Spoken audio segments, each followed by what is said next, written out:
So, episode number 1 was Haverfordwest Priory. Episode number 2, which went up last night, was Haverfordwest Castle. Uh, if you haven't seen that one yet, I suggest you take a look at it.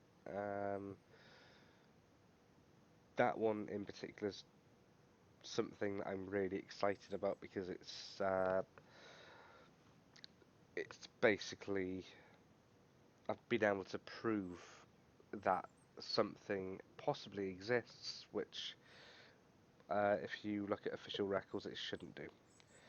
Anyway, we're not at the castle, we are at Haroldston House, known locally as the Ruins. I'm sure you can all guess why that is, though. So, effectively, what we are looking at here um,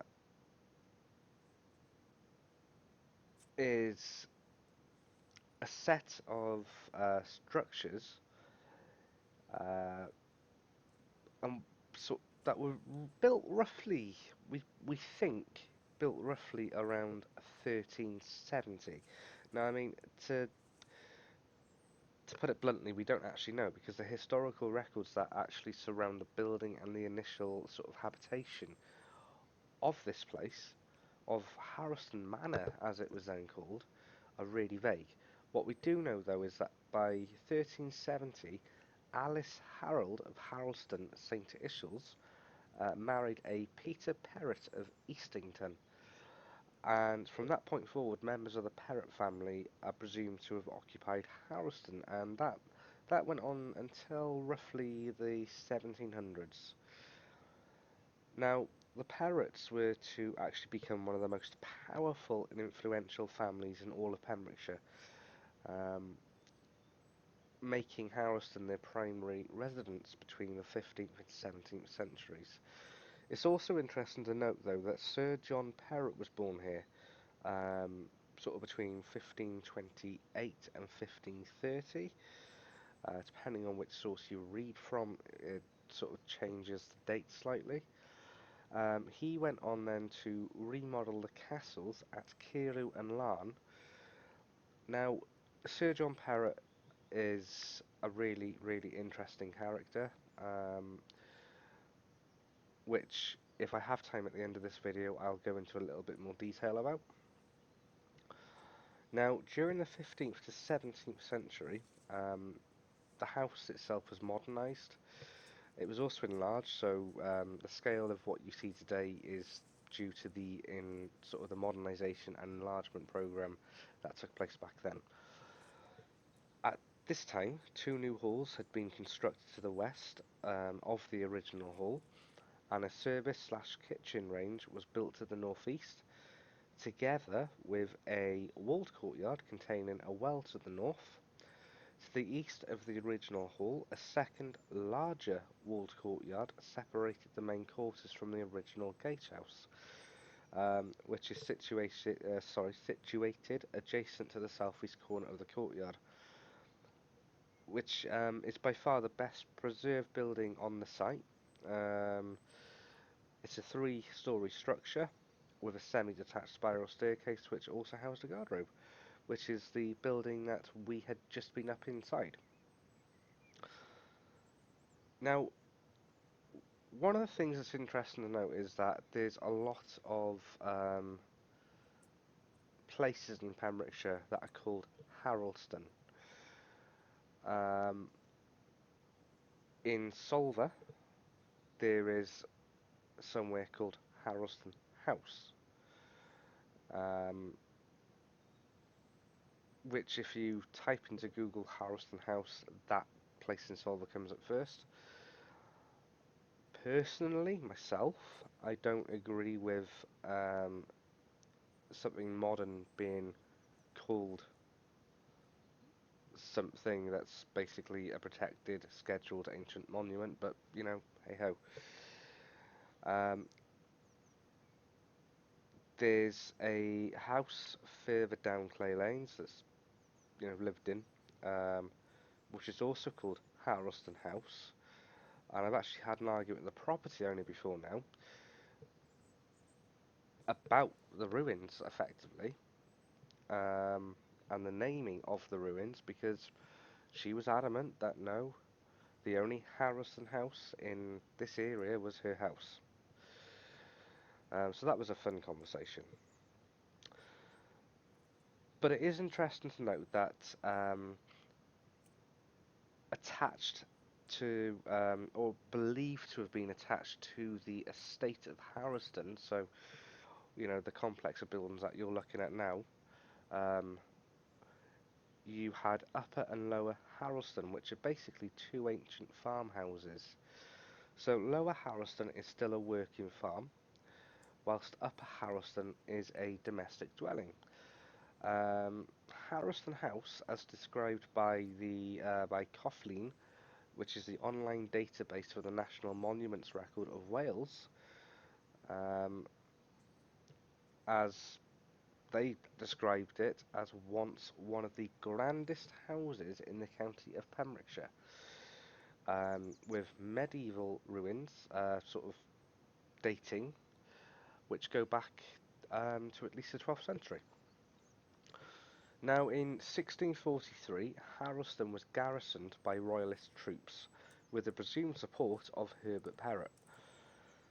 The following year, he changed sides, risking the destruction of his property, but the king's cause faltered. By the time the restoration had taken place, he had changed sides again, he was knighted.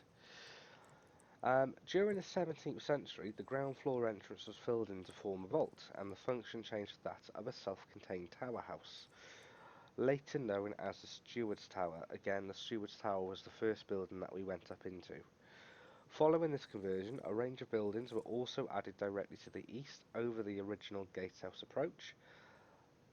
A rectangular structure in the southeast corner of the site adjacent to Clay Lane is likely to be the remains of the new gatehouse, which you will see at the coming towards the end of the video, just before the drone shots. By 1774, it's recorded as being part of the Lord Milford's estates, although the house would have at this point in time been in severe decline. From the 18th century, under the ownership of the Pakington family, the house was leased out and fell into further disrepair and neglect. Come the 19th century, it was very much just ruins, with the only um, sort of building on site that wasn't so much of a ruin being the Steward's Tower. The reason for that being it was actually lived in until the later part of the 19th century. Now, down the bottom, away from the buildings, so as you're looking down the field, on the left-hand side, there was a recreational pond. It's now it's continually boggy now. On the right-hand side of the field, you will see in the drone shots, you have what's said to be some of the finest remaining formal Tudor gardens in Wales. You don't get a very good sort of picture of it from ground level, but from the air level you do.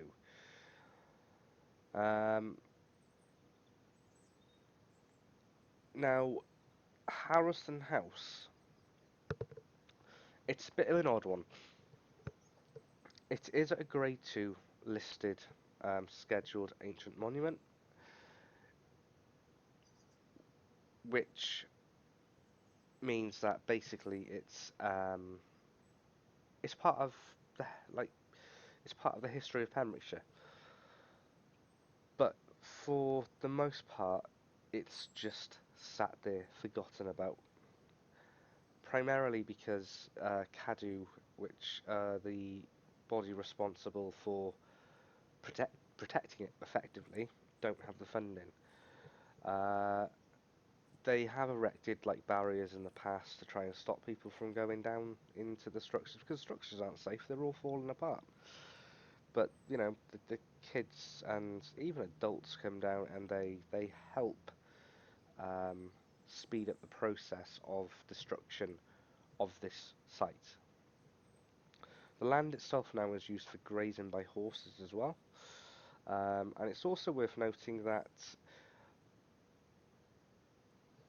stone from Haverfordwest Priory was used to build this um, this site, and stone from this site was used to build the stone walling that runs up through Clay Lanes towards Merlin's Bridge. Um, that being a more modern thing, um, sort of 18th to 19th century, when the remains were in the ruins, basically were ruinous. Now, with a drone shot, you can see the scale of the buildings. It is believed to have extended across the road into the next field and also to the fields to the left and right. Obviously, nothing remains today. And as we pan round, here we go, you will see that this is a steward's tower, and now you can have a view of the field and the gardens. So anyway, I hope you've enjoyed this episode, and watch out for episode number 4. So in episode number 4, we'll be looking at Culloden Castle, which nearby a major land battle took place, which is the Battle of Colby Moor. So stay tuned, and I will hopefully be uploading that one very, very soon. But there's a lot of history to it, so it should be a good watch.